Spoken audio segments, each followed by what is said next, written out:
Good evening, everyone, and welcome back to our virtual America House Kyiv floor.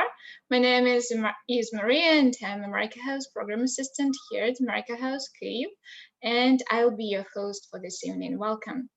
Tonight we'll have a special event, and if you're wondering how everything works in Broadway and how a performer can join Cirque du Soleil, then I can say that you're in the right place, and I encourage you to stay with us, because today you'll have a unique opportunity to receive first-hand information from the performer Mackenzie Thomas and learn more about her journey and her performing life. Some of you might know Mackenzie because we already had a virtual talk with her and Joel Rivera about the Fresh Art of Dance and Broadway program. And actually the program was launched on April, and it was in collaboration with the US Embassy in Kyiv, the Association of American Voices, America House, and the State Department's Arts and Envoy program.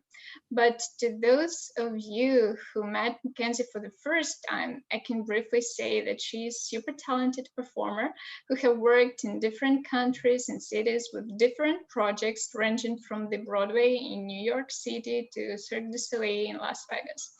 Tonight, Mackenzie will share her story and how she'll tell how she became a performer, and I'm sure she'll be happy to interact with you guys and answer your questions. So please feel free to leave your comments, questions, or just sweet words to Mackenzie in the comment section below the stream. And with the support of our communications team, I will pass those to Mackenzie. So please meet and greet our speaker, Mackenzie Thomas. Buddy. So nice to see you here and so excited to talk with you about your journey. Thank you for having me. I'm excited to fill everyone in on how it all works.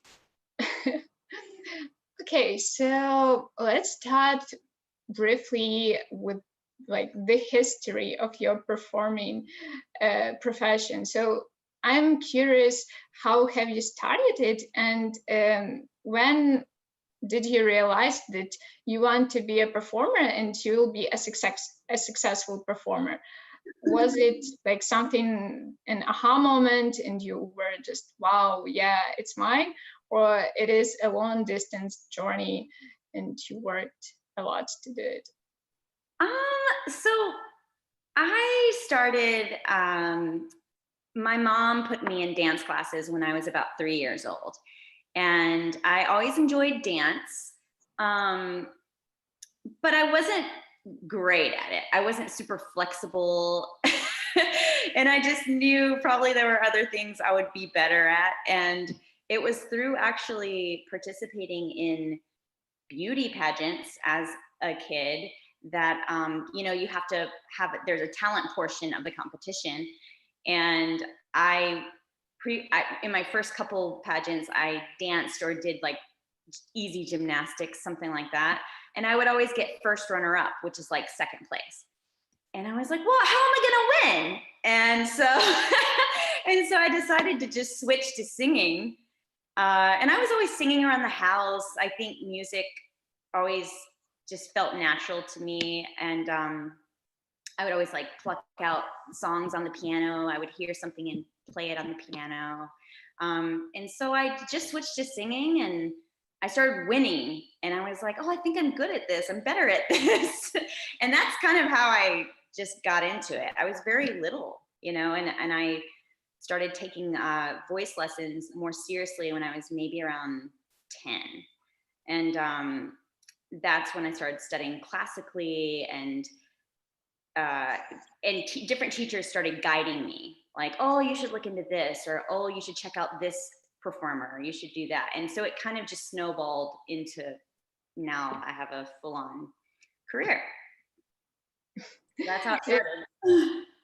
That's super interesting. And what have you done after your school, after the high school? Have you applied to some scholarship or something? So around my, okay, so I went to a public high school in North Carolina, where I'm from. And in the summers, I would always go to theater or musical theater or dance camps. So I would go study in Pennsylvania, or I went to the North Carolina School of the Arts where I studied on an acting scholarship. And that kind of fell into my lap. I think some recruiter from the school came and saw me in a high school production of, I think, My Fair Lady. And then I was able to go on scholarship to study there for the summer. So another summer, I applied for a scholarship and also went to an international arts school called Interlochen Arts Academy, and it was incredible. And I went to the camp first, and it was the summer between my sophomore and junior year of high school. And I was surrounded by people from all over the world, Japan, Switzerland, you know, all over the world. And my mind was just like, wow, you know, this is so cool to be around just the most talented people I've ever met. So I decided then to finish my senior year of high school at Interlochen Arts Academy. And so while I was there at the camp that summer, I auditioned and got accepted into the Performing Arts High School, which is a boarding arts high school. So I had to move away from my family and go there for my senior year, and it's in Michigan. So, you know, a couple hours plane ride away from my family. And it was like being in college there. You know, my classes, I would have a couple classes during the day, and then breaks, and then another class, and then another break, and then a class late. It was a really crazy, independent kind of way of living, which was really cool because it gave me insight into what it would be like to go to college and what that life would be like.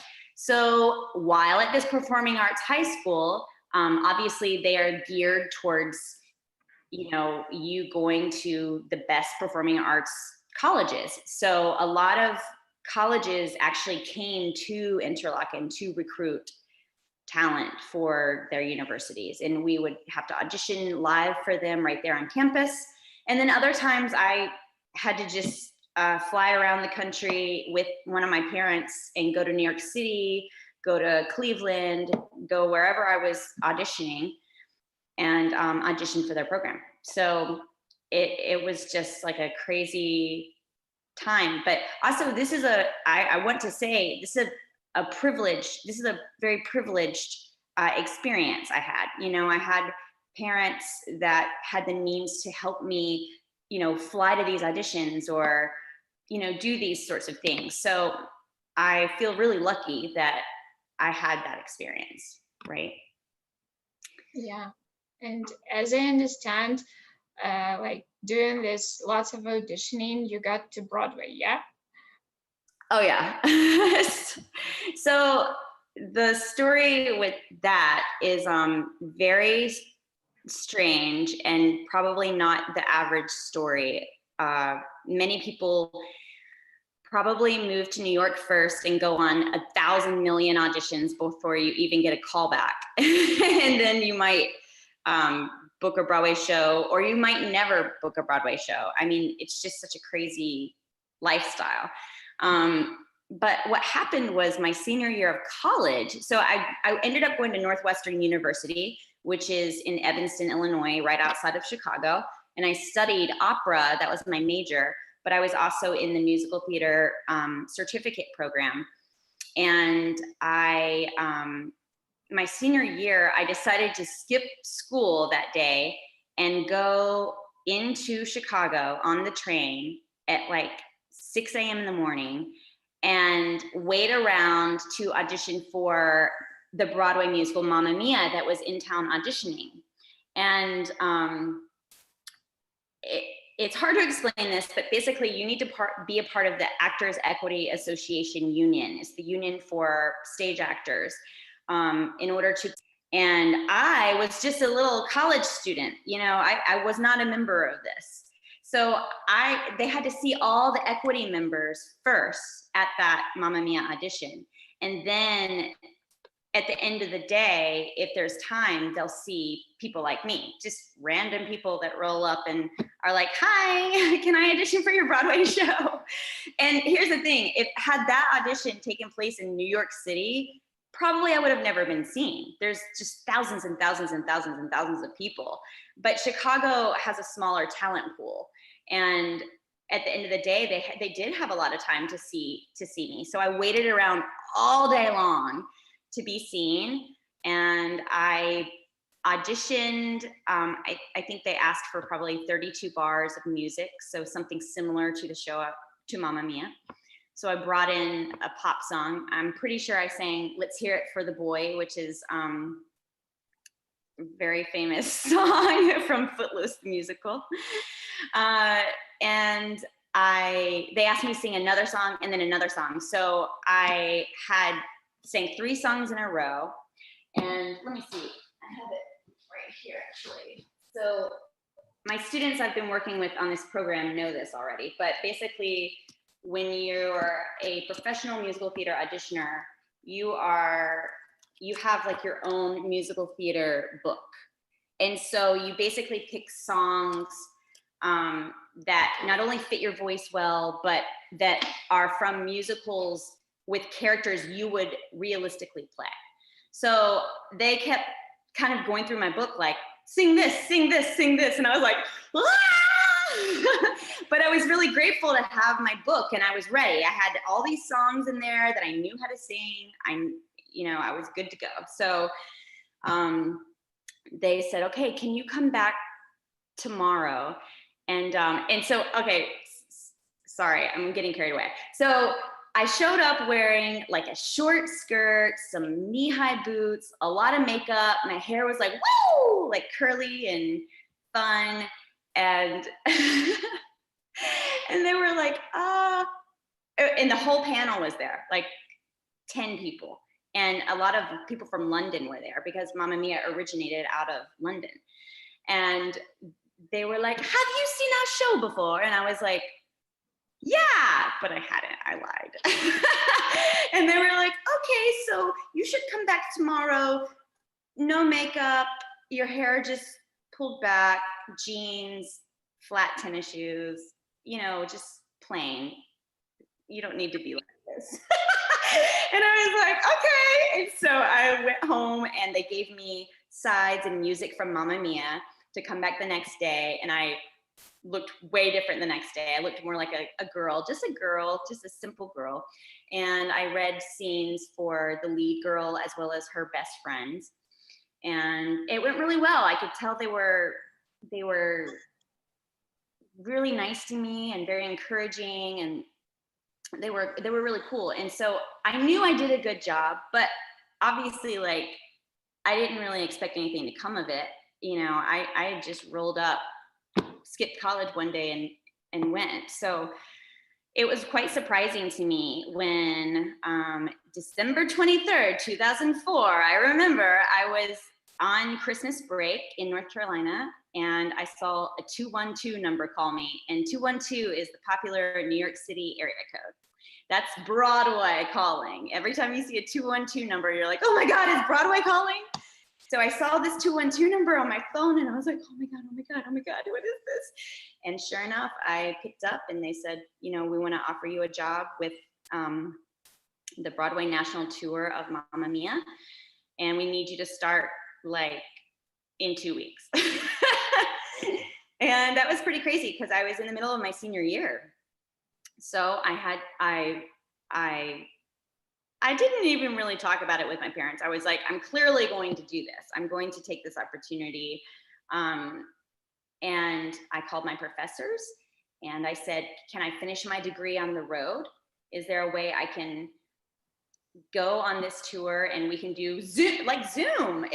It was like this. I had to do Zoom school, or not really Zoom school, but I had to do a lot over the internet and research papers and send things back and forth, between us. And so I graduated on the road.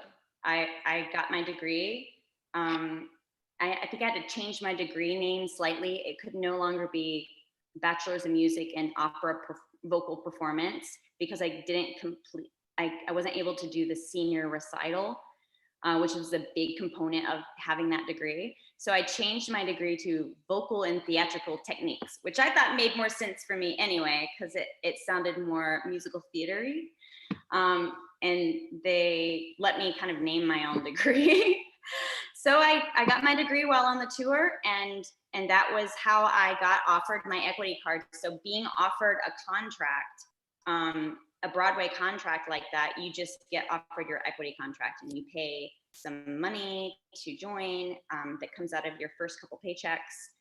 And that's how I got into the Broadway world. And then they eventually transferred me. I went to New York, and they called me up to be in the Broadway version there in New York when somebody went out for a little while. So I stepped in, and that's how I made my Broadway debut. So I got to Broadway via booking the tour first, meeting the right people, meeting the casting director, the director, all of those people, who then pulled me into the Broadway production when they needed me for that. Wow, what an interesting story, and super excited. And I think we got the first tip from Mackenzie: always be ready to pitch your talent. Yeah, that was, I mean, that's why I felt really lucky to be in a college training program that was training us to audition properly. And I was ready. So it worked out. So cool.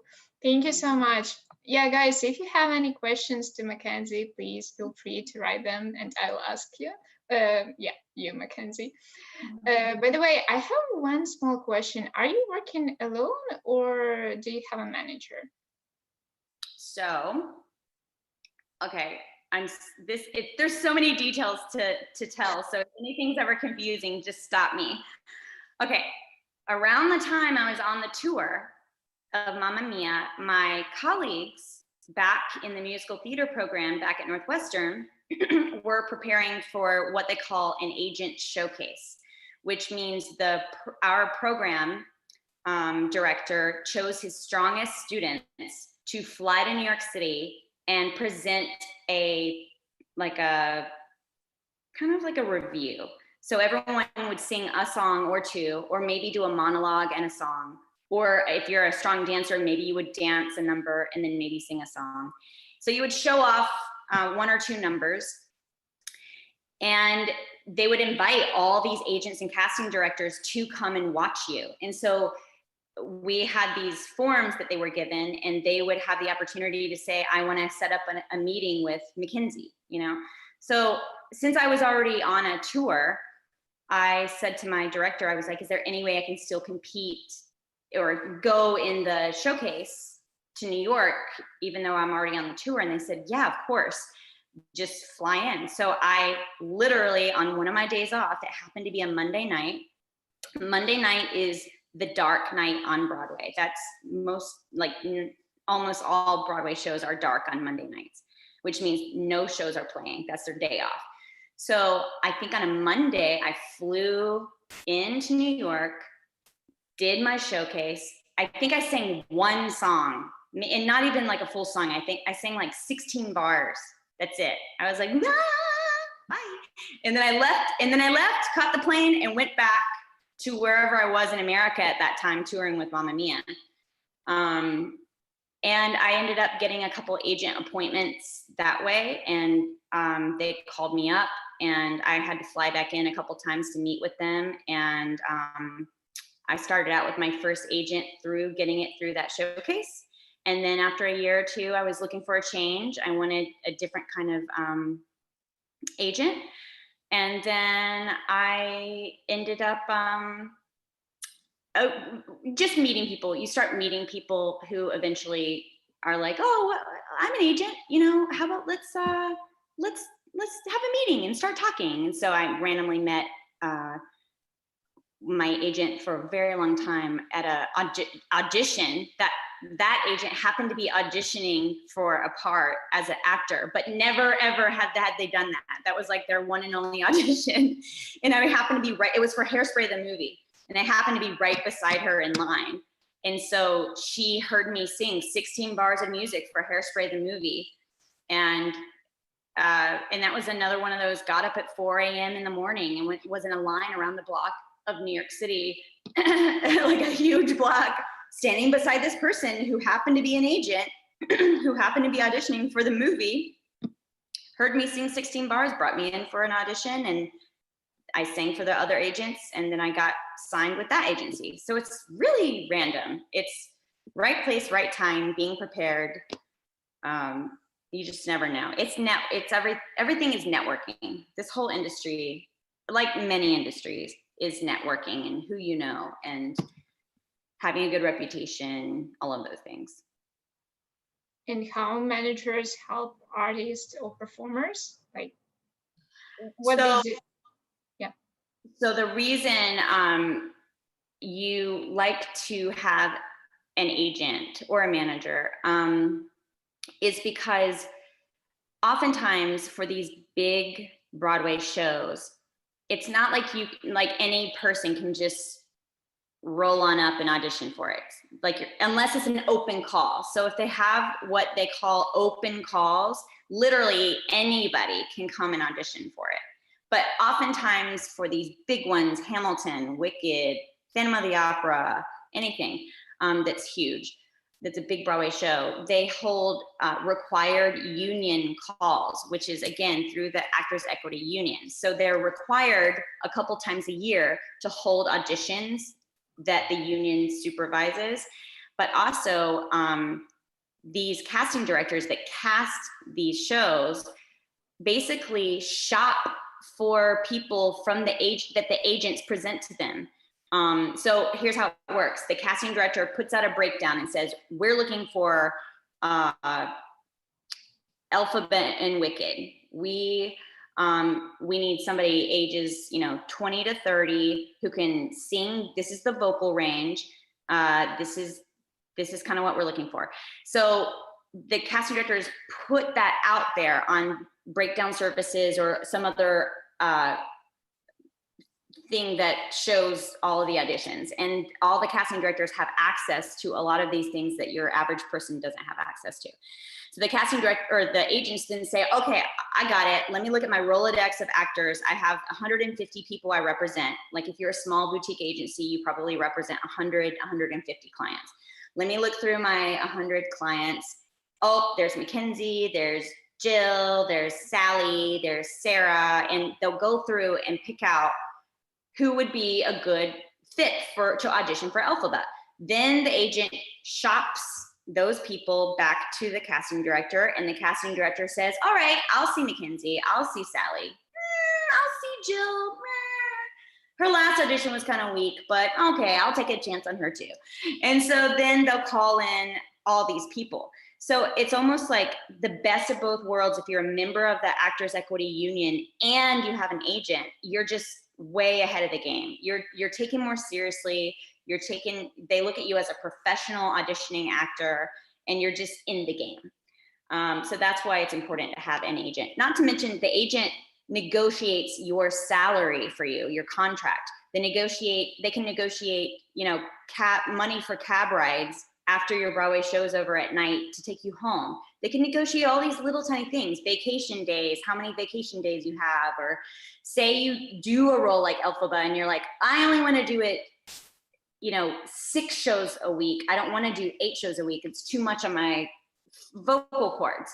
So there are some people, if you're, a really popular actress that they get to play Elphaba, they can maybe say, okay, cool. We'll take you for 6 shows, and then we'll have your standby or somebody else go on for you the other 2 shows. So the agent is basically your negotiator.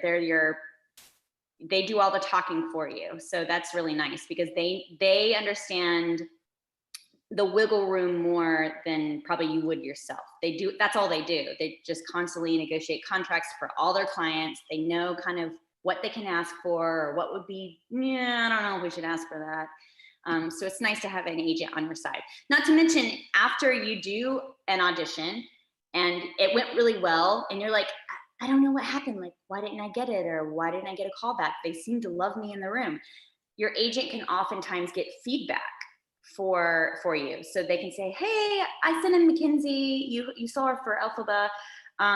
She said it went really well. Like, can you guys give us some feedback? And they'll be like, oh, you know, she's too short. You know, our Fierro that we have cast currently is 6'4", so she would look so tiny compared to him to play opposite from him on stage. So we're going with a taller actor. You know, it can be something really crazy like that that's out of your control, which is important to remember when you're in this industry, because there's so many moving parts and there's so many things outside of just your talent. And it's about your look, it's about who else they cast, it's about so many things outside of your control. So all you can control is being prepared, being the best version of yourself that you can be, and just constantly keep at it, keep at it, keep at it. You're gonna get 1,000 no's for every one yes. I mean, it's that competitive sometimes.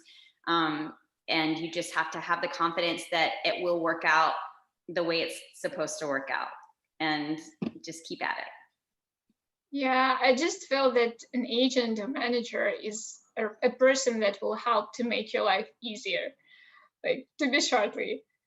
Yeah, I mean, I think they certainly help to make your life easier. Just, it's like having a coach beside you. It's like having somebody on your team that believes in you, because they wouldn't take you on and sign you as a client to shop to these casting directors unless they believed in your talent and thought you were good. And it's their reputation too, right? So you have to think, if the casting director is bringing in these clients, you're representing that agency.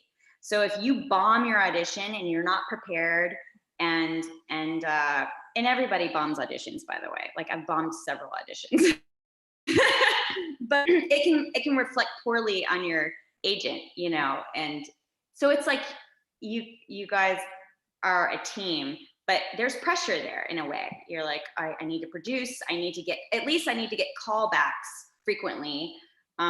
So my agent is like, okay, they like her. It's just, it hasn't happened yet. You know, like when you're with an agent and you're not getting any callbacks and you're going on like 100 auditions, that's when it can get scary. Like, oh my God, I hope my agent doesn't drop me. Oh, wow. Thank you so much. Actually, we have a comment and a question from our audience. So Bogdana is saying that what a lucky 6 a.m. train to Chicago was. What was the question? I couldn't hear. It wasn't a question, but it was a comment. What a lucky 6 a.m. train to Chicago. Like, commenting on your Broadway performance and your Broadway journey. Yeah. I mean, I was glad I was in Chicago, because like I said before, had I been in New York, to show up and not being a member of the union, they wouldn't have had time to see me. They would have seen so many union actors before me, and most times they just don't have the time to see anybody that's not already in the union. So I was lucky. Yeah. And we have one more question from Mariana. She's asking, what kind of characters have you played? Oh, let me look at my resume. I can't remember off the top of my head. I would really go in for a lot of ingenue roles, like Louisa in the Fantastics. I played that role twice. Eliza in My Fair Lady, Peter in Peter Pan. Let me see. Shelby in Steel Magnolias. Like the narrator in Joseph in The Amazing Technicolor Dreamcoat. Dorothy in The Wizard of Oz. I really would go in. Honestly, I have a very interesting relationship with Wicked. I talk about Wicked all the time, but I think it's because, well, first off, Elphaba is such an iconic character. That's like a huge, massive Broadway role. But I went in a lot for that show. And so I feel like I have a close relationship with that show. That is one show that if I were offered to play Elphaba or anything, I would be ensemble number 55. I don't care. I would probably do anything to be in that show. I also feel the same way about Les Mis. Eponine, that's another role that I would go in for a lot, Eponine in Les Mis. Basically, my whole 20s into my early 30s was spent in New York, going for ingenue, like leading young girl roles. So if there was a leading young ingenue role, that is pretty much what I would go in for. Awesome. Thank you. So much roles and so much experience, I see. I'm curious, what is your attitude to new social media like TikTok or Instagram? I see that there are lots of stuff happening there, like a person can record a video like dancing or singing or acting and then wake up the next morning like in the new status of star. How do you see the development of the industry using these like platforms? Honestly, I think it's pretty awesome that people have something like that. I mean, when I was starting out, it was not like that. We did get Facebook at my college in 2004. I think we were one of the first, Facebook used to just be open only to a couple colleges, and we were one of the first colleges to get it. And Facebook wasn't what it is now. It was literally, they would show your college courses so you could, it was literally so you could be like, oh, who's that cute guy? What classes is he taking? And look that person up, see the classes they were taking and try to get in those same classes if you could. And then it listed people's dorms, like where they lived. Actually, looking back, it was completely not good in that regard. It was like way too much information was out there. But Facebook eventually has become what it is now, where you have video access, you can post things of yourself singing, and now we're into Instagram and TikTok and hashtagging. So it's just such a different world. You can literally put yourself out there every day. Every day you can sing a song and hashtag it and put Broadway, musical theater, singer, soprano, Cirque du Soleil. Hey, you know what I'm gonna do? I'm gonna tag Wicked. And then you can tag all these accounts so that you never know who could see you. It's all about exposure, right? So I think it's great.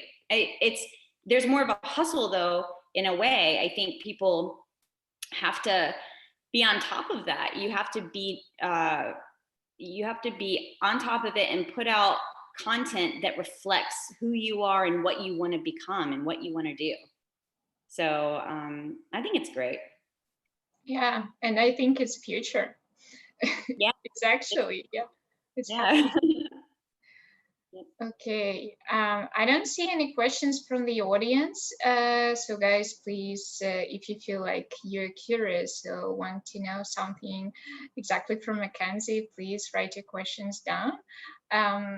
I would like to ask you about your attitude to your physical and mental health.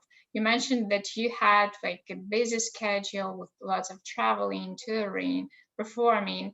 Do you have any tips how to relieve stress and how to stay healthy?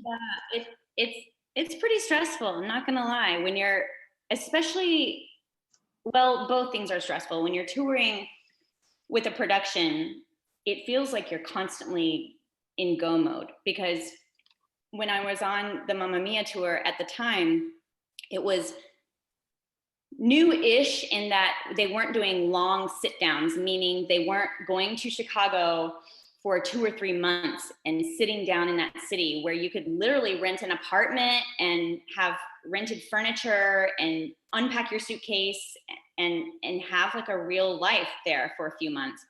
When I was on the road with Mamma Mia, we were doing week to week to week. So every single Monday, which was our day off, we would use that Monday to travel.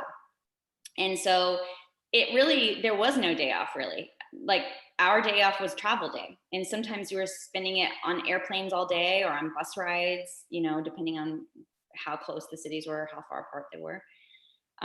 So it was a hustle, but the cool thing is that mostly once your show is up and running and things are running as they should, you have your daytimes free for the most part. Sometimes you have rehearsals, sometimes you have touch-up rehearsals or understudy rehearsals, or a new person joins the cast and you have to go in for a couple rehearsals.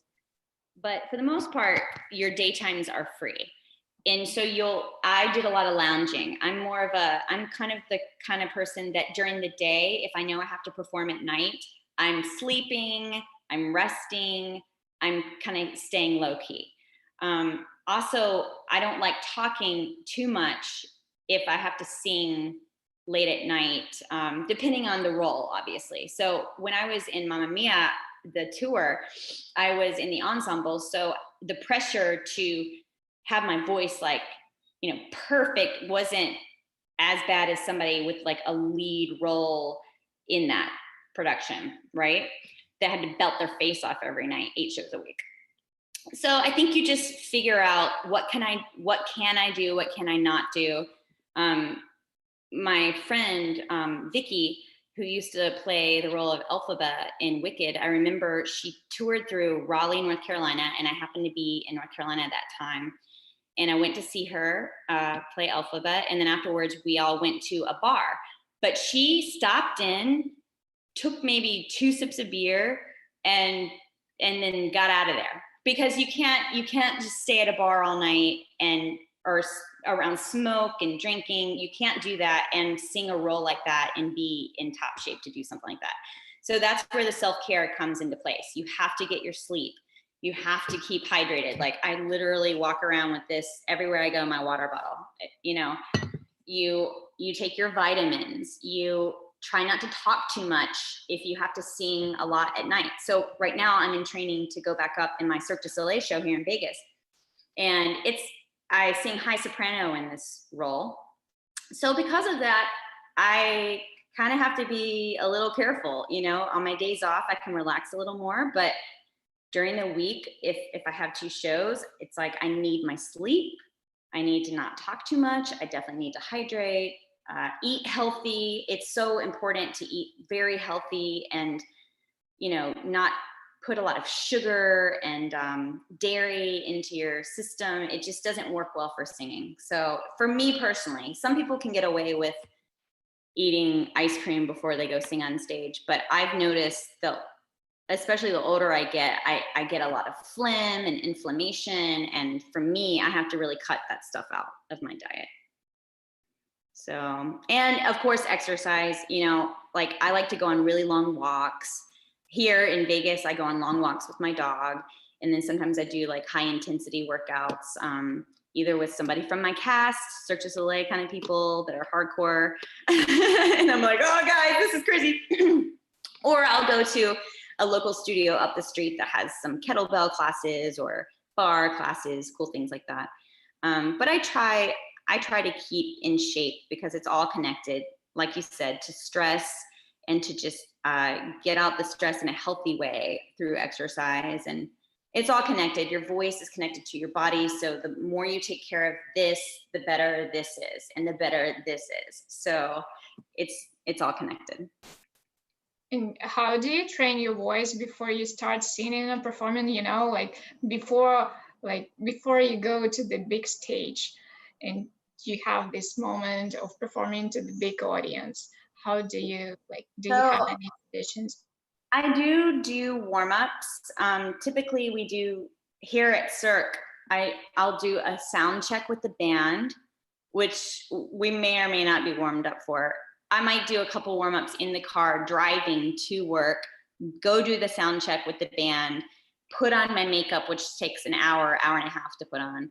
And then I'll have, 20 minutes or so before the show starts, and I'll go sit in a stairwell at work because it has really good acoustics and, and do all of my, sirens and whatever vocal warm-ups I choose to do.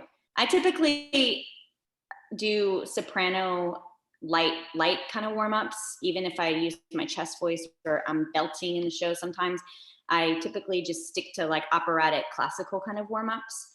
And I think that does the trick for me to be able to sing in whatever voice I need to sing in. Super, what a great example for our viewers. We have one more question from Mariana.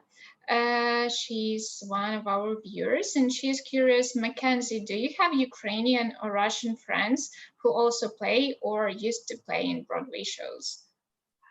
I've been asked this question before, and here's the thing. I don't know, because I've recognized people with accents here and there, but honestly, I'm only now, after being in Ukraine the past, like from starting 2018, I've now been there a couple times, and now in Cirque du Soleil, half my cast is Ukrainian or Russian, or Eastern European. So now I feel like I can pinpoint the accent better. So I'm sure I've met people in the past that were from other parts. I just didn't know, and I didn't ask the questions, you know. Nowadays, my cast is with 21 different countries are represented. So it's a very international, I'm sure you guys know this already, but Cirque du Soleil is a very international company that loves to get talent from all over.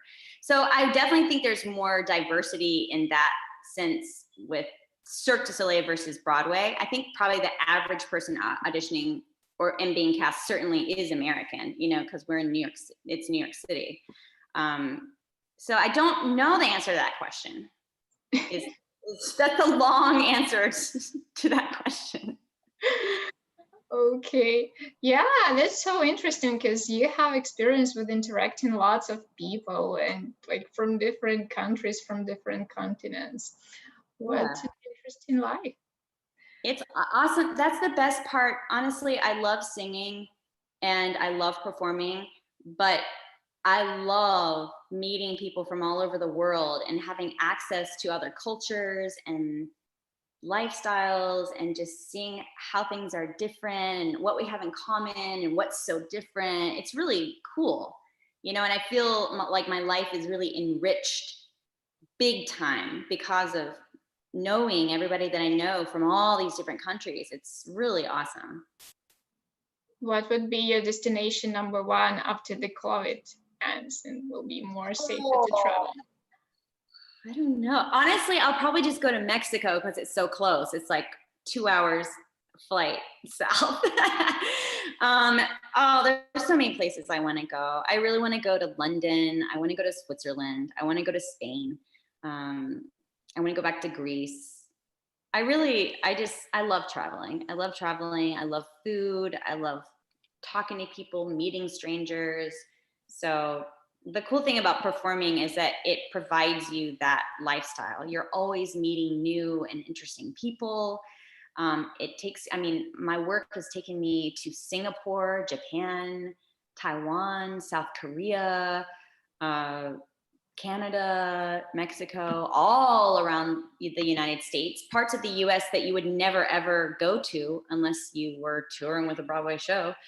So it's really cool. It's just a great experience. There's a lot of really great benefits from being in this very unstable, unpredictable career.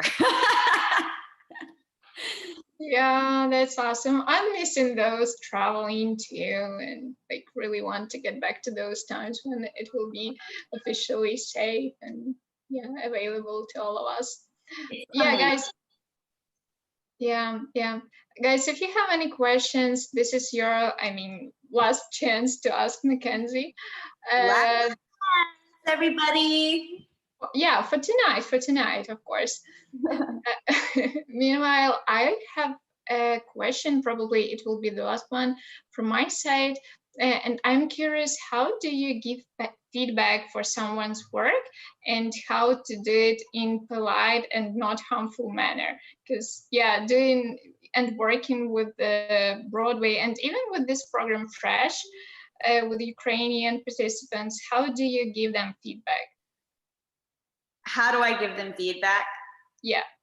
Okay, so my students probably think of me as very direct. I look at it like this way. There's no point in fluffing feathers. We're all professionals here, and you need help. I'm here to help you. And it's really just constructive criticism. And so if you're already, like, say I'm working with you in this program, if I chose you to be a part of the private sessions with me, that means I saw something cool in you. I saw something cool in your audition. So I already think you're talented, or there's something I can work with you on. Oh, I think I could really help this person with this, so there should be comfort in knowing that alone. But when it comes to the work, I like to just dish it out. And if anybody from our class is watching this, they're probably like, yeah, you do dish it out. But I just like to be very direct and honest and tell them exactly how I feel. And I do know, I found out from one of my students that actually what they like to do in Ukraine, I don't know if this is true for everybody, but I heard it's best to offer a compliment first and then go for the critique. And then offer a compliment first and then go for the critique. It works. I've tried to do that a little bit, but sometimes I'm like, this is just wasting time, guys. Let's just get down to business, So I try to be nice about it and encouraging. And I certainly don't want to make people feel like, oh God, she just like critiqued my stuff. I'm not good. And it's not even that. It's more just like, let's make this perfect. Let's just get this as good as we can make it. And this is what I see. And the thing is that we're all in this together. I'm still learning too. I still take lessons when I need lessons. I'm always getting critiques and criticism as well. And it's one of those things where you just have to be confident in what you have to offer. You're talented. You just know, oh, this band leader or this teacher or whatever, they're here to help. They're here to make this the best product it can be. So sometimes they just have to tell you what you have to fix, and you can't take it personally, and you just have to fix it. So yeah, and we should always remember that making mistakes is okay. It is the process of learning. Making mistakes is necessary for learning, for growing. It's like, my career wouldn't be where it is now without all the bad times. The bad times really taught me to be resilient. It taught me to pick myself back up when the rejection was tough. I mean, guys, like I said, you can go on so many auditions in a row and not get one callback. They don't even look at you. They barely even look up from the table. Like, they're looking at your headshot and resume in front of your auditioning, and they're like, thanks. And that's it. That's all you get. So I think in this business, you learn very quickly. You can't search for that validation all the time, like that feedback of, am I good? Am I good? Because you're probably not going to get it most of the time. So you have to find that inward peace, and you have to believe in yourself and know if you're at the level where you're auditioning for this stuff, you're in the game. You're in the game. So just believe in yourself, but get back up every time. And it takes years. Sometimes it takes decades. I mean, there's a lot of famous actors out there, who not till their 40s or 50s, or even like way older, that they didn't get their big break. And it's not a linear thing. I'm sure you see those charts online where they're like, how you want life to be, how life really is. It's so true. And so I think in your head, especially as a younger performer, you might think, oh, I know what's going to happen. I'm going to get my degree from this awesome university that everyone respects. And then I'm going to get offered all these shows. And after that show closes, I'll go to this show and then this show, and I'll star in all the shows. And I'll just, and that's just not how it works for 99.9999999% of the performers out there. Even the biggest names that you've heard of had to go through years of rejection to get to where they are. So the biggest advice I can give is to just do it because you love it. Don't do it for the validation, because probably you won't get a lot of validation in the auditioning years. The validation can come when you finally have the role and people are clapping for you. But just do it because you love it. And just remember not to give up. If this is something you love, just know it takes time, practice patience, do it because you love it, it gives you joy to do it. And yeah, that's all I have to say about that. Thank you so much. We have 3 more questions, meanwhile, from our audience, and I will ask you to go briefly through them. So Pavel is asking, hi, Mackenzie, what character would you like to perform in the nearest future? Well, like I said, I would not necessarily turn down the opportunity to play Elphaba or Nessa Rose in Wicked.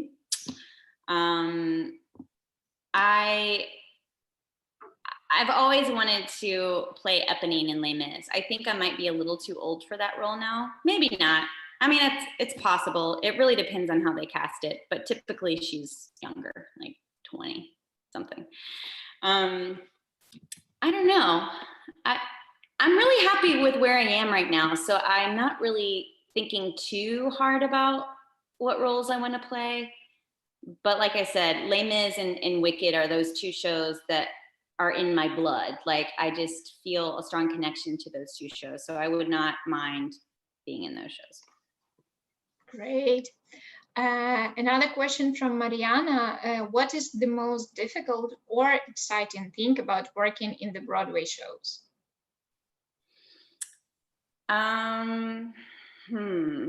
Difficult. I mean, the most difficult part is getting the job, just auditioning, just being in that mindset of constant rejection, and learning balance between your normal life, which is your family and going on vacations and, you know, enjoying things outside of performing, outside of auditioning. I think in your 20s, especially when you're just starting out, you pass on family reunions and weddings and all kinds of things because you can't leave the city, because you can't miss an audition. There's so many auditions going on and you just can't miss it. And the reality is the auditions will always be going on. Broadway, with the exception of coronavirus shutting it down for this past 15 months or whatever, Broadway is around and will always be auditioning. And so I think you should just live a balanced life the best you can. I think we're always in search of balance, all of us. I certainly am always in search of more balance. And I think it's important to realize that there's more to life than just auditioning and, you know, performing. You know, enjoy your family, enjoy other hobbies and adventures. That's the hardest part, I think. The exciting part, obviously, is performing with the best of the best. You're kind of in the cream of the crop. And so to be around inspiring performers who take their craft so seriously and work so hard is really inspiring. And it inspires you to be a better version of yourself. And, you know, speaking about Cirque du Soleil, you know, I'm around the best athletes in the world. These are former Olympians. I mean, former competitive gymnasts with world titles.